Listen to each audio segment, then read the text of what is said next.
YouTube run చేయాలంటే పెద్ద పెద్ద కెమెరాలు అవసరం లేదు, లైటింగ్ సిస్టమ్ అవసరం లేదు, ఎడిటింగ్ చేసే వర్కర్స్ కూడా అవసరం లేదు. మనకు ఉండవలసింది ముందుగా మన మీద మనకు నమ్మకం. అప్పుడు తప్పకుండా ఎందులైనా సక్సెస్ అవుతాము. టైం కుదరదు అనొద్దు, టయాన్ని సరిగ్గా వినియోగించుకునేలా ప్లాన్ చేసుకోవాలి. ఉదయం ఇంటి పనులు చేసుకున్నా, మధ్యాహ్నం ఆర్డర్లు గట్ట తీసుకున్నా, సాయంత్రం ఇంకా వీడియోలు షూట్ చేయడాలు, ఎడిటింగ్ చేయడాలు పెట్టుకోవాలి. నా యూట్యూబ్ జర్నీ అయితే ఈరోజు మీకు షేర్ చేయబోతున్నాను. హాయ్ అండి అందరికీ, అందరూ ఎలా ఉన్నారండి? బాగున్నారా? ఈరోజు కటింగ్లు స్టిచ్చింగ్లు ఏం లేవు, హ్యాండ్ చెక్క ఈరోజు మాట్లాడేసుకుందాం, ఓకేనా? ఇదిగోండి మీ అభిమానం, మీ ప్రేమతోటే నాకు ఈ అవార్డు అయితే యూట్యూబ్ ఇచ్చింది. చూడండి, సిల్వర్ బటన్. ఆల్రెడీ మీకు షార్ట్ వీడియోలో అయితే షేర్ చేస్తాను కదా, పెద్ద వీడియో మీకు మోటివేషన్గా ఉండాలని, మన స్త్రీలు ఎందులో అయినా సాధించగలము. అలాగే నేను చెప్పేది కూడా మంచి ఒపీనియన్గా పెట్టుకుని ముందుకు రావాలని మీరు నేను చెప్పబోతున్నాను. నా స్టోరీ అయితే నేను ఎలా స్టార్ట్ చేశాను, ఎలా స్ట్రగుల్ అవుతామో అనేసి, ఓకేనా? ముందుగా మీ లైక్స్, మీ కామెంట్స్, నా సబ్స్క్రైబర్స్ వల్లే నేను ఇంత దూరం వచ్చి ఈ అవార్డు తీసుకున్నాను. కాబట్టి ముందుగా మీ అందరికీ కూడా నా హృదయపూర్వక ధన్యవాదాలు చెప్పుకుంటున్నానండి. ఎస్, ఒక సిస్టర్ కామెంట్ చేశారు, ఇంట్లో సపోర్ట్ కూడా ఉండాలి ఏదైనా మొదలు పెడితే, లేదంటే ఎంత ఎర్లీగా అయితే మనం స్టార్ట్ చేస్తామో అంత ఎర్లీగానే దాన్ని క్లోజ్ చేయవలసి వస్తుంది అనేసి.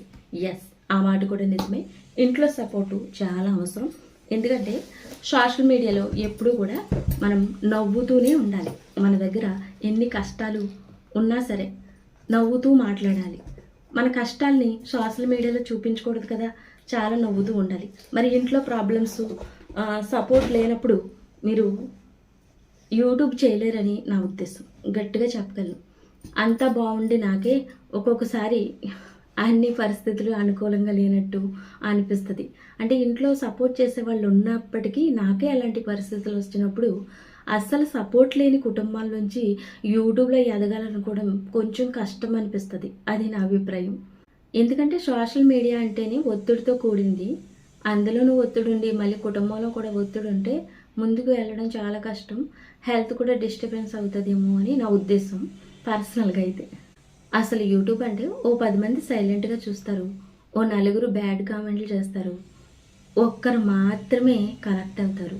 ఆ ఒక్కరే మీ సబ్స్క్రైబర్స్. ప్రతిరోజు మీరు వీడియోలు పోస్ట్ చేసిన వెంటనే చూస్తారు, ప్రతిరోజు ఫాలో అవుతారు. ఆ ఒక్కరే ది బెస్ట్ మీ ఫాలోవర్స్. ఒక్కరంటే ఒక్కరు కాదండి, 1,00,000 మంది చూసారనుకోండి, 1,000 మంది ఆ ఒక్కరు. మిలియన్లు చూసారనుకోండి, 1,00,000 మంది ఆ ఒక్కరు అన్నట్టు. అర్థమైందా? ఫ్యామిలీ సపోర్టు చాలా అవసరం యూట్యూబ్ రన్ చేయాలంటే. ఇక బయట వాళ్ళ గురించి మాట్లాడుకుంటే మీకు ఒక 100 మంది తెలుసు అనుకుందాం. అయితే మీరు ఒక ఇడ్లీ కొట్టు పెట్టినంత మాత్రాన ఆ 100 మందిలో ఏ ఒక్కరు వచ్చి ఇడ్లీ కొనరు, బయట వాళ్ళే కొంటారు. అంటే మీకు తెలియని వారే కొంటారు. మీరు ముందుగా ఒక అడుగు వేశారనుకోండి, ఆ అడుగుని ముందుగా స్వాగతించేది మీకు అసలు పరిచయం లేని ఎక్కడో ఉన్న ఒక వ్యక్తి. ఆ వ్యక్తి మీ ఫాలోవర్స్. యూట్యూబ్ కూడా అంతే. మీరు స్టార్ట్ చేసిన కొత్తలో మీకు తెలిసిన వారు కానీ, మీ చుట్టాలు కానీ, లేదంటే మిమ్మల్ని ఇష్టపడే వాళ్ళు కానీ ఎవరు కూడా, ఏ ఒక్కరు కూడా లైక్ చేయడం కానీ, కామెంట్ చేయడం కానీ, మిమ్మల్ని ఇంకా ప్రోత్సహించడం కానీ ఇవేమీ ఉండవు. మీతో సంబంధం లేని ఎక్కడో ఏదో ఊర్లో ఉన్న ఏదో మారుమూల గ్రామంలో ఫోన్ పట్టుకుని మీ కంటెంట్కి కనెక్ట్ అయిన ఒక్క ఫాలోవరే మీకు చేయూతనిస్తారు, మీకు కామెంట్ చేస్తారు, లైక్ చేస్తారు. వాళ్ళ వల్లే మీరు ఎదుగుతారు. ఇది మాత్రం ఖచ్చితం. అసలు పరిచయమే లేని వాళ్ళే ప్రోత్సహిస్తారు, గుర్తిస్తారు మీలో ఉన్న టాలెంట్ని. ఖచ్చితంగా మీ కంటెంట్ కరెక్ట్గా ఉండాలి, కరెక్ట్ వేలో ఉండాలి. మీరు ఎంతైతే ఒక వీడియోకి కష్టం ఎఫెక్ట్ పెట్టాలనుకుంటున్నారో అంతా పెట్టాలి. అప్పుడే మీకు ఫాలోవర్స్ పెరుగుతారు. ఇది ఫాలోవర్స్ని పెంచుకోవడం, ఓకేనా? అంతా మీ కష్టం మీద ఆధారపడి ఉంటుంది. నెక్స్ట్ వచ్చేసి, నేను యూట్యూబ్ స్టార్ట్ చేసిన కొత్తలో అయితే నేను సొంతంగా వీడియోలు చేయలేకపోయేదాన్ని. అంటే టైం ఉండేది కాదు. టైలరింగ్ కుట్టడం అంటే వేరొక పని మీద టైం పెడితే అది అవుతుందా లేదా అనే కన్ఫ్యూషన్లో కొన్ని రోజులు ఉండేది. అయితే మిషన్ కుట్టుకుంటూ నేను ఛానల్ స్టార్ట్ చేశాను. కొన్ని సాంగ్స్కి పెట్టేయడము, అలాగే కొన్ని మాటలకి పెట్టేయడము. నా వ్లాగ్ ఛానల్ అయితే ఏదైనా సినిమా సీన్స్కి 1 నిమిషంలో అయిపోద్ది కదా అనేసి చేసేయడము, దాన్ని అప్లోడ్ చేయడము, అలా చేసేదాన్ని. ఫస్ట్లో టైం లేక చేసేదాన్ని. తర్వాత కొన్ని రోజులకి నాకే దీన్ని చాలా సీరియస్గా తీసుకోవాలనిపించింది. ఎందుకంటే మనకంటే వేలాది మంది, లక్షలాది మంది యూట్యూబ్లో స్త్రీలు చాలా వ్లాగ్స్ అని మంచి మంచి వాళ్ళ దగ్గర ఉన్న టాలెంట్లను తీసి బయట పెట్టడం, అంటే ఈ టైలరింగ్ అని, లేదంటే క్రియేటివిటీ, ఏమైనా పువ్వులు మాలలు కట్టడం అన్నీ పెడుతున్నారు కదా. ప్రతి ఒక్కరూ సాధిస్తున్నాం మేమని మనకి మోటివేషన్ చేస్తున్నారు కదా. ఆ మోటివేషన్తో నేను కూడా సీరియస్గా తీసుకున్నాను. ఆమె సాధించినప్పుడు మనం ఎందుకు సాధించకూడదు, మనకి ఆమె ఇన్స్పిరేషన్ అన్నట్టు. అలాగే నన్ను చూసి ఇంకో నలుగురు ఇన్స్పిరేషన్ అవుతారనే నా యూట్యూబ్ జర్నీ అయితే మీకు షేర్ చేస్తున్నాను. ఫస్ట్లో ఎలాంటి కామెంట్లు కానీ లైక్లు కానీ ఏవి నాకు రాలేదు. మా వారు చాలా సపోర్ట్గా ఉండేవారు. ఆయన నాకు తెలియకుండా నేను చాలా ఫీల్ అయ్యేదాన్ని. నేనే కదా, ఎవరైనా ఫీల్ అవుతారు. నేను చాలా ఫీల్ అయ్యేదాన్ని, ఏంటి ఎవ్వరు అసలు రెస్పాన్స్ అవుతలేదు, అసలు ఒక లైక్లు వచ్చాయి కానీ ఎవ్వరు కామెంట్ చేసేవారు కదా. అంటే వాళ్ళకి ఏమనిపించిందో ఒక కామెంట్ ద్వారా నాకు తెలియజేసేవారు కాదు. అయితే మా వారు వేరే ఛానల్ ఒకటి క్రియేట్ చేసుకుని నాకు ఆ వీడియో బాగుందనేసి అలాగా మెసేజ్లు పెట్టేవారు. అది ఛానల్ నాకు తెలీదు. తర్వాత ఎప్పుడో మాటల్లో తెలిసిపోయింది అది మా వారే అనేసి. అంటే వేరే నేమ్ తోటి పెట్టుకున్నారనమాట. అలా సపోర్ట్ చేసేవారు. ఇంట్లో పిల్లలు కూడా సపోర్ట్ చేశారు పెట్టిన కొత్తలో. అయితే ఉండకుండా కుటుంబంలోనే వ్యతిరేకత వస్తుంది. ఎలాగంటే దానికి కారణం మనమే. ఎందుకంటే టైం అంతా దీనికి పెట్టవలసి వస్తుంది.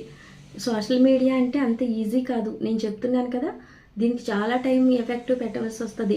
ఇంతమంది ఫాలోవర్స్ వచ్చారు అనుకుంటలేదు, వచ్చిన తర్వాత ఇంకా కష్టపడవలసి వస్తుంది. మీరు ఎంత అయితే పెట్టారో ఆ ఎఫెక్ట్ని దాన్ని నిలబెట్టుకోవడానికి మరి కాస్త కష్టపడాలి. అదే యూట్యూబ్. అందుకే మనకి ఫ్యామిలీ సపోర్ట్ ఉండాలి. అలాగే సేమ్ టైం మనం చాలా ప్రెజర్, ఒత్తిడి తీసుకోవాలి. యూట్యూబ్ అంటే ఇటు ఫ్యామిలీని రన్ చేయాలి, వాళ్ళకి ఇచ్చే టైం ఇవ్వాలి, మన టైంలో మనం చేసుకోవాలి.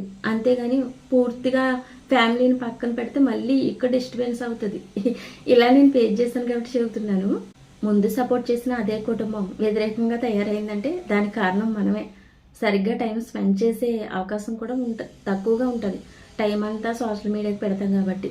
ఇక బయట వాళ్ళ గురించి మాట్లాడుకుంటే, మూతికి లిప్స్టిక్ రాసుకుంటే 30 వంకలు పెట్టే వాళ్ళ కోసం మీరు ఆలోచించి అక్కడే ఆగిపోతారు. ఆలోచిస్తే మీకోసం మీరు ఆలోచించుకోండి. మీ కష్టాలు వచ్చినప్పుడు ఏ ఒక్కరు వచ్చి మీకు ₹1 ఇవ్వరు. అంతేకాకుండా మనకి తెలిసిన వాళ్ళే మనల్ని వీడియోలు తీయొద్దు అంటారు. మనం బయట బ్లాగ్ ఛానల్ చేసినప్పుడు కనుక ఎక్కడైనా వీడియోలు తీస్తే వాళ్ళే వీడియోలు తీయొద్దు అంటారు, మనకి కావాల్సిన వాళ్ళు అయినా సరే. ఎందుకంటే వాళ్ళు ప్రిపేర్ అయ్యి ఉంటారు కదా, అది వాళ్ళ వ్యక్తిగతం. మనం కూడా వీడియో ఫస్ట్లో నాకు బాధ అనిపించేది, అదేంటి మనకు కావాల్సిన వాళ్ళే ఇలాగా మనల్ని సపోర్ట్ చేయడం లేదనేసి. కానీ తర్వాత ఆలోచిస్తున్న ఒక విషయం అర్థమైంది, మనం బయట వీడియోలు తీసేస్తే మన కంఫర్ట్ చూసుకుంటే అవ్వదు. అక్కడ మన ఆపోజిట్ వ్యక్తులు కూడా కంఫర్ట్గా ఉండాలని వాళ్ళు కోరుకుంటారు కదా. మన ఇష్టం వచ్చినట్టు వీడియోలు తీస్తే అలా కుదురుతుంది అనిపించేది నాకు. అంటే కొంతమంది వీడియోలు తీసిన ఒప్పుకునేవారు, కొంతమంది ఒప్పుకునేవారు కాదు, అలా అన్నట్టు ఉంటుంది. అవన్నీ హ్యాండిల్ చేయాలి. యూట్యూబ్ అంటే అంత కాదు. నేను నా బ్లాగ్ ఛానల్లో బయట వీడియోలు తీయడము కూడా చేస్తాను. అవైతే పూర్తిగా గివ్ అప్ ఇచ్చాను ఇలాంటివి ఎదుర్కోవడం వల్ల. మనం ఎప్పుడు యూట్యూబ్ స్టార్ట్ చేస్తామన్నది కాదు మ్యాటరు, మనం ఎంత మంచి కంటెంట్ అందిస్తున్నామన్నదే మ్యాటరు. ఆ కంటెంట్ వల్లే ఫాలోవర్స్ వస్తారు, మిమ్మల్ని నమ్మి మిమ్మల్ని ప్రేమిస్తారు. వాళ్ళు నిలబెట్టుకోవడం ఎంత కష్టమో, తెప్పించుకోవడం ఎంత కష్టమో, నిలబెట్టుకోవడం అంత కష్టం. యూట్యూబ్ రన్ అవుతున్నప్పుడు ఛానల్ కొన్ని జ్యోతిష్యం గురించి చెప్పమనేసి వచ్చినాయి. అయితే నేను వాటిని చేయనని చెప్పాను. ఎందుకంటే నా ఫాలోవర్స్ గురించి నేను ఆలోచించాలి కదా. నా ఇష్టం వచ్చినట్టు చేసేస్తే కుదరదు కదా. నేను నమ్మని నా ఫాలోవర్స్కి నేనే ఎలా చెప్తాను. అందుకే నేను చేయనని చెప్పేస్తాను. తర్వాత ఇన్స్టాలో కానీ నా ఫోన్ నెంబరు, అడ్రస్లు కానీ పెట్టి నేను ప్రమోషన్ చేస్తానని ఇప్పుడు కూడా పెట్టలేదు, డిఎం చేయలేదు. ఎందుకంటే నేను హ్యాండిల్ చేయగలనా, నెంబర్ పెట్టేస్తే ఫోన్ చేస్తారు, అవన్నీ మాట్లాడాలి, హ్యాండిల్ చేయగలనా, ఇంట్లో పిల్లల్ని చూసుకోవాలి. మా వారు కెనడాలో ఉంటారు కదా, మా పిల్లలకి అన్ని విషయాలు నేను చూసుకోవాలి, టైలరింగ్ చేయాలి, అలాగే యూట్యూబ్ ఎడిటింగ్లు అన్నీ చేసుకోవాలి. కాబట్టి అంత టైం ఉండదేమో అని ఆలోచించి నేను ప్రమోషన్స్ చేస్తాననేసి చెప్పలేదు. అలాగే బయట వాళ్ళు కూడా మేము బట్టలు పంపిస్తాం, కుట్టు పంపించండి అని అడుగుతున్నారు. నాకు టైం లేదని కూడా ఒక వీడియోలో చెప్పాను. ఇలా అవుతుంది అన్నట్టు అన్నీ నిర్ణయించుకుని ముందుకి సాగాలి. అన్నీ హ్యాండిల్ చేసేస్తామంటే అది అవ్వదు. రోజుకున్నది 24 గంటలే. దాన్ని ఎంత సక్రమంగా వినియోగించుకుంటున్నాం అన్నదే మనకి విజయానికి కారణం. చాలామంది కష్టపడాలి కష్టపడాలి అంటారు కానీ ఎలా కష్టపడాలబ్బా అనుకుంటున్నారా? స్మార్ట్గా కష్టపడాలి. ఇప్పుడున్న టెక్నాలజీని ఉపయోగించుకోవాలి. మీ దగ్గరున్న ఫోను మొబైలే మీ ప్రపంచంగా జీవించాలి. దాంట్లోనే మీ కష్టాన్ని పెట్టాలి. నేనైతే ఒక ఎగ్జాంపుల్ చెప్తాను. ఇప్పుడు కూలి పనికి వెళ్తారు కదా, నేను వ్యవసాయం పనికి వెళ్ళాను. మహా అయితే 300 పొద్దునుంచి సాయంత్రం వరకు ఎండలో అలాగే పనిచేస్తే మట్లో. కానీ అది శరీరంతో చేస్తాం. సో మీరు ఆలోచించారా? మీరు బుద్ధిని వాడాలి. బుర్రతోటి చేసేదే టెక్నాలజీ చేసే పని. ఓకేనా? టెక్నాలజీని ఉపయోగించాలంటే బుర్రను ఉపయోగించాలి. ఎడిటింగ్లు చేయాలి. సో ప్రతి వీడియోని కూడా మంచిగా ఎడిటింగ్ చేయాలి, మంచిగా వాయిస్ ఓవర్ ఇవ్వాలి, మంచి క్రియేటివిటీ పెట్టాలి అందులో. అప్పుడు తప్పకుండా మీరు సక్సెస్ అవుతారు, మంచి రెవెన్యూ సంపాదించగలుగుతారు యూట్యూబ్లో. చూడండి, ఒక రైతు ఎంత సంపాదిస్తాడు? సంవత్సరం అంతా కష్టపడినా మహా అయితే 1,00,000 కంటే పైకి వెళ్ళడు కదా. కానీ ఒక సాఫ్ట్వేర్ నెలకే 1,00,000 సంపాదిస్తాడు కదా, యంత్రాల దగ్గర కూర్చుని. అవునే కదా? కంప్యూటర్ల దగ్గర కూర్చుని. అలాగన్నట్టు స్మార్ట్గా సంపాదించాలి, స్మార్ట్గా ఉండాలి, ఆలోచనలు అప్డేట్ అవుతూ ఉండాలి. ప్రతిసారి కూర్చున్న కాడ కూర్చున్నట్టే కాదు, ఉన్నదాంతో ఉండడమే కాదు, కొత్తది నేర్చుకోవాలి, కొత్తది అప్డేట్ అవుతూ ఉండాలి. అప్డేట్ వర్షన్లు అన్నీ నేర్చుకోవాలి. అప్పుడే మనం అనుకున్నది రీచ్ అవుతాం. అలాగే కొన్ని ఇష్టమైనవి కూడా వదిలేసుకోవాలి. ఈటీవీలో వచ్చే ఢీ షో నాకు చాలా ఇష్టం. ఆ ప్రోగ్రామ్ చూడడమే మానేశాను. యూట్యూబ్ చేస్తే టైం చాలా బిజీ అయిపోద్ది. ఫస్ట్లో నా ఫ్రెండ్కి ఫోన్ చేసి బుర్ర తినేదాన్ని. ఇప్పుడు చేయడానికి టైమే లేదు అసలు. అదే చేస్తుంది. నేనైతే టైలరింగ్ చేస్తాను. నా ఫ్రెండ్ షాపింగ్ మాల్లో వర్క్ చేయడానికి వేరొకరిని అడిగిందన్నమాట, నాకు కూడా జాబ్ దొరుకుతుందా అనేసి. అయితే వాళ్ళు ఆమె ఏజ్ని బట్టి ఆమె చూడకుండానే రిజెక్ట్ చేశారు. సో ఇక్కడ మీకు ఏమర్థమవుతుంది? మీకు యూట్యూబ్ అనేది చాలా మంచి ప్లాట్ఫామ్. ఇంట్లో ఉండే మహిళలకి మీ ఇంట్లో వండుకునే వంటల్ని షేర్ చేయడము, నిరంతరం గివ్ అప్ ఇవ్వకుండా మీ దగ్గర ఉన్న టాలెంట్ని పెట్టడము, ప్రతిరోజు ఏ టైంకైతే పోస్ట్ చేస్తారో ఆ టయానికి పెట్టడము. మీకు ఎన్నైనా బాధలు ఉండొచ్చు, కానీ ఆ వీడియో ఆ టయానికి వెళ్ళిపోవాలి. అప్పుడు యూట్యూబ్ అల్గోరిథము మీకు మీ ఛానల్ని సక్సెస్ చేస్తుంది. సక్సెస్ రేట్ ఎక్కువ ఉంటుంది. అంటే ప్రతిరోజు గివ్ అప్ ఇవ్వకుండా చేస్తూనే ఉండాలి. అలా ఒక 1 ఇయర్ చేయండి. 1 ఇయర్ దాటాక కూడా అవ్వడం లేదంటే అప్పుడు వేరే పని చేసుకోవడానికి నిర్ణయించుకోండి. నేను మొదట్లో టెక్ ఛానల్స్ను ఫాలో అయ్యేదాన్ని. ఏది ఎలా చేయాలి, ముందుకు తీసుకెళ్ళాలి ఛానల్ని, ఇవన్నీ టెక్ ఛానల్స్ చూసి నేర్చుకున్నాను. మాధురి గారు ఉన్నారు కదా మనకి యూట్యూబ్లో, ఆమె చాలా క్లియర్గా చెప్తుంది. ఆమె ఛానల్ ఫాలో చేస్తే మంచిగా అర్థమవుతుంది. ఎందుకంటే ఆవిడ ఆడవారు కాబట్టి మనం బాగా కనెక్ట్ అవుతాం. ఆవిడ అన్నీ నిజాలే చెప్తుంది అన్నట్టు. హైప్ చేసుకోవడానికి ఏవేవో చెప్పదు. మనకి ఏదైతే మ్యాటర్ కావాలో అది క్లియర్గా విడమర్చి చెప్తుంది ఆమె. హైప్ చేసుకుంటే తమ్ముళ్ళు కూడా పెట్టదు అన్నట్టు బాగా చెప్తుంది ఆవిడ. సో తను ఎంత యాక్టివ్గా ఉన్నా తను చూడకుండానే రిజెక్ట్ చేశారంటే మరి బయటికి వెళ్ళి సంపాదించే వాళ్ళు కూడా చాలా స్ట్రగుల్ పడతారు. ఉదయాన్నే అందరికీ సక్కబెట్టి మళ్ళీ తన బాక్స్ కట్టుకుని వెళ్ళి వర్క్ చేయవలసి వస్తుంది. మరి ఆ విధానాలు ఏమీ లేకుండా మీకు ఇంత మంచి ప్లాట్ఫామ్ యూట్యూబ్ ఉంది కాబట్టి ఇందులో మీరు ఎంత కష్టాన్ని ఎఫెక్ట్ని పెడతారో, టాలెంట్ ఏదైనా ఉంటే లేదా వ్లాగ్ వీడియోస్ ఇవన్నీ పెట్టడం మొదలు పెట్టండి. మొదలు పెడితేనే కదా తర్వాత తెలిసేది మీరు ఏమేం చేయాలనేది. ఒక వీడియో చేసిన తర్వాత ఇంకొక వీడియో ఏం చెయ్యాలనే థాట్ కూడా మొదలు పెట్టాక వస్తుంది. నా ఫ్రెండ్ కూడా కామెంట్ చేసేది వీడియో పెట్టగానే. కామెంట్లు ఏమి వచ్చేవి కాదు కదా ఫస్ట్లో. పెట్టగానే ఒక కామెంట్ చేసేది సూపర్ మచ్చ అని పెట్టేది అన్నమాట. సమాజం అంటే మంచి ఉంటుంది, చెడ ఉంటుందండి. మనం ఏది తీసుకుంటున్నాం అనేది మన బుద్ధి మీద ఆధారపడి ఉంటుంది. మన బుద్ధిని మనం వాడాలి. మనం ఏది తీసుకోవాలో దాన్ని బట్టి మనం ఎదుగుతాం అన్నట్టు. సోషల్ మీడియా అంటే ఇప్పుడు యూట్యూబ్ పర్లేదు, ఇన్స్టా అయితే అసలు చాలా దారుణంగా ఉంటాయి అన్నమాట. స్త్రీలే చాలా చిరాగ్గా వీడియో చేస్తారు.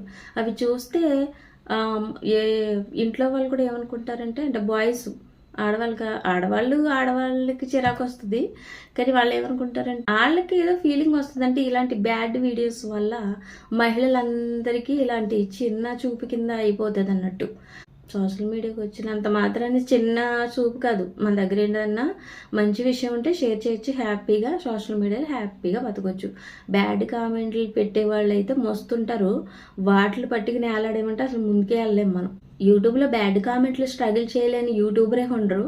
బ్యాడ్ కామెంట్లు అనేవి కంపల్సరీ వస్తాయి, ఫేస్ చేస్తాం కూడా, మనము బాధపడతాం, ఫీల్ అవుతాం. మా వారైతే అవి పట్టుకుని అలాడితే నువ్వు ఇంక ముందుకు వెళ్ళలేవనేసి అలాగే ప్రోత్సహించేవారు. మా వారి సపోర్ట్ ఎప్పుడూ ఉంటుంది. కాకపోతే మరీ బిజీ అయిపోయి మనం వాళ్ళకి టయాన్ని ఇవ్వమన్నమాట, మందే తప్పు ఆ విషయంలో అయితే. నేను YouTube, Instagram, wish link and Facebook 4 ప్లాట్ఫామ్లో పనిచేస్తున్నాను. 4గిట్లోనూ వచ్చిన రెవెన్యూని నేను సక్రమంగా వినియోగించాను. మనం ఎంత సంపాదిస్తామో కష్టపడి, అదేవిధంగా సేమ్ పొదుపు కూడా కష్టపడాలి, దానికి ఎఫెక్ట్ పెట్టాలి. మనకి చాలా మనసు లాగేస్తుంది దాచిన డబ్బులు తీసి ఏదో కొనేయాలి, ఇప్పుడే మంచి చీర వచ్చేసిందని, లేదంటే మంచి జ్యువెలరీ కనిపించిందని, ఇలాంటివన్నీ ఆపుకోవాలి. చాలా కఠినంగా ఉంటేనే పొదుపు చేయగలుగుతాం. కష్టపడింది నీళ్ళల్లో పోసినట్టు కాకుండా చాలా జాగ్రత్తగా ఖర్చు పెట్టుకోవాలి. నేనైతే కొంత డబ్బుని, నేను మొన్న డిబ్బీ బద్దలు కొట్టిన డబ్బు అయితే సంవత్సరం పైనే అయ్యింది. అందులో వచ్చిన కొంత మనీని, అలాగే యూట్యూబ్ శాలరీని, అలాగే ఫేస్బుక్లో కూడా కొంత మనీ జనరేట్ అయ్యింది. అవి ఇవి అన్నీ కలిపి నేను బండిని కొన్నాను. బండిని కొనడం అనేది సొంతంగా నేను సంపాదించిన డబ్బుతోటి కొనడం ఒక ఆనందం. అంతేగాని మా వారు ఎవ్వరు నాకు అని కాదు, మా వారు ఇస్తారు. ఇంట్లో అవన్నీ మా వారే చూసుకుంటారు. మా వారు చూసుకుంటారు కాబట్టి నేను ఆ డబ్బుని సమకూర్చి ఒక గిఫ్ట్ కింద బండిని కొన్నాను. కానీ నేనే చూసుకోవాలి, మా వారేమి డబ్బులు ఇవ్వాలని ఇవ్వరు అనుకుంటే నేను అంతేమీ పెట్టలేను కదా ఎఫెక్ట్. ఇంట్లో ఎప్పుడు వచ్చిన డబ్బులు అప్పుడు ఖర్చు అయిపోతూ ఉంటాయి. అలాగన్నట్టు ఇంట్లో నా డబ్బులు ఇయ్యి, నీ డబ్బులు అయ్యి అనేదే ఉండదు. మా వారైనా నేనైనా తను సంపాదించినా అలా పట్టుకొచ్చి చేతికి ఇచ్చేస్తారు, నేను సంపాదించినా అలా పట్టుకెళ్ళి పెట్టేస్తారు ఇంట్లో, అంతే. ఏదైనా కొనాలి అనుకున్నప్పుడు మాత్రం ఖచ్చితంగా చాలా జాగ్రత్తగా డబ్బులు దాయడం, పొదుపు చేయడం అనేది మంచి విషయం. అది నేను ఫాలో అవుతాను. అదే నేను చెప్పాను కదా, సమాజంలో మంచి ఉంటుంది, చెడు ఉంటుంది. మనం ఏది తీసుకుంటా ఉన్నామో అన్నదే ముఖ్యం. మన బుర్రని ఎలా ఉపయోగిస్తున్నాం అన్నదే ముఖ్యం. 100 మంది 100 చెప్తారు, మనకు కూడా ఒక బుద్ధి ఉంటుంది కదా, దాన్ని వాడాలి. అది ఎవరో ఏదో చిలుపు పని చిన్నప్పుడు ఏదైనా జాతరకు వెళ్ళినప్పుడు నాతో వచ్చిన వాళ్ళు చిన్నగా ఈ రబ్బర్ బ్యాండ్లని అవి తీసుకునేవారు. అయితే నాకు అది నచ్చేది కాదు. వాళ్ళకి అది సరదా, వాళ్ళకి లేదని కాదు, వాళ్ళకి అది ఒక సరదా. ఆ సరదాని కూడా నేను యాక్సెప్ట్ చేసేదాన్ని కాదు. కారణం ఏంటి, అది తప్పు. అది తప్పు అన్నప్పుడు దాన్ని ఎందుకు చేయాలి, మనం సరదాకైనా చేయకూడదు, అంతే. ఆ మైండ్ సెట్ తోటి ఉంటాను నేను అన్నట్టు. అది అందుకనే మన బుద్ధి ఉంటుంది కదా, ఎవరో ఏది చేస్తున్నారని ఇంకా చెప్పేస్తున్నారని చేసేయడం కాదు, మన బుద్ధిని కూడా వాడాలని నేను చెప్తున్నాను. సమాజంలో మంచిగా ఉంటుంది, చెడు ఉంటుంది, మనం ఏం తీసుకుంటున్నాం అన్నదే ముఖ్యం. ఫేస్బుక్లో మనీ జనరేట్ అవుతుంది, విష్ లింక్ ఇన్స్టా ద్వారా కాబట్టి ఇన్స్టాలో డబ్బులు వస్తున్నాయి. యూట్యూబ్లో నెలవారీ జీతం వస్తుంది. నా ఫస్ట్ జీతం అయితే చెప్పాను మీకు ఫస్ట్ వీడియోలో, దానికి డబల్ వస్తుంది అన్నట్టు. ఇంతని చెప్పలేము, ఇది వ్యాపారం అన్నట్టు. నెలకి ఇంత జీతం వస్తున్నట్టు కాదు, ఇది వ్యాపారం. ఈ నెల మీకు 20,000 వచ్చింది అనుకోండి, నెక్స్ట్ నెల 10,000 రావచ్చు.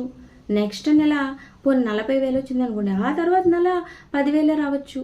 చెప్పలేం, వీడియోలు వెళ్ళని బట్టే మీకు రెవెన్యూ వస్తుంది. మీ కష్టం ఎఫెక్ట్ ఎంత పెడతారో, ప్రతి సమయాన్ని ఎంత కేటాయిస్తారో, మీ సమయమే మీకు డబ్బులు అన్నట్టు, అంతే. దాన్ని బట్టి మీకు డబ్బులు వస్తాయి. కానీ ఇది జీతం కాదు, నెల ఇచ్చే జీతం అయితే కాదు. వ్యాపారంలో మనం నష్టాలు ఉంటాయి, లాభాలు ఉంటాయి. మేము వ్యాపారం కూడా చేసాం కాబట్టి ఒకరోజు వ్యాపారం మంచిగా వెళ్తుంది, ఒక రోజు వెళ్ళదు, ఒక వారం వెళ్తే ఒక వారం వెళ్ళదు. మరి అక్కడున్న హైప్ని ఇక్కడ నష్టాన్ని కవర్ చేస్తుంది, అలా అన్నట్టు. యూట్యూబ్ కూడా అంతే, వ్యాపారం అన్నట్టు. ఇది మనం ఎంత వస్తుందని చెప్పలేం. కాబట్టి నేను నా శాలరీ ఎంత వస్తుందంటే 30,000 లోపు వస్తుంది నా శాలరీ అయితే యూట్యూబ్లో. నేను అలా జాగ్రత్తగా దాసి బండికి అయితే వినియోగించాను. ఇవన్నీ చెప్పడానికి కారణం, నన్ను ఫాలో అయ్యే ఫాలోవర్స్ వాళ్ళకు కూడా మంచిగా అనిపించి యూట్యూబ్ స్టార్ట్ చేసి ముందుకు రావాలని ఈ వీడియోలో నేను మీకు కొంత అవగాహన చెప్పాను, అంతే. కానీ యూట్యూబ్లో ఎలా వాయిస్ ఓవర్ ఇవ్వాలి, ఎలా ఎడిటింగ్లు చేయాలి, ఏ యాప్లు మంచిగా పనిచేస్తే క్రమేణా నేను వీడియోలు చేస్తూ ఉంటాను. అప్పుడప్పుడు లేట్ అవ్వచ్చు, కానీ ఒక వీడియో తప్పకుండా పెడుతూ ఉంటాను. ఒక వారానికి, నెలకి 2 వీడియోలు చొప్పున. ఓకేనా. కనమాయన్ని కటింగ్లు స్టిచ్చింగ్లే పెడతాను అన్నట్టు. మరి ఇదండి ఈరోజు వీడియో అయితే ఏమనిపించిందో మర్చిపోకుండా కామెంట్ చేయండి, లైక్ చేయండి. మరో మంచి వీడియోతో మళ్ళీ కలుద్దామండి. ఉంటానండి, బాయ్.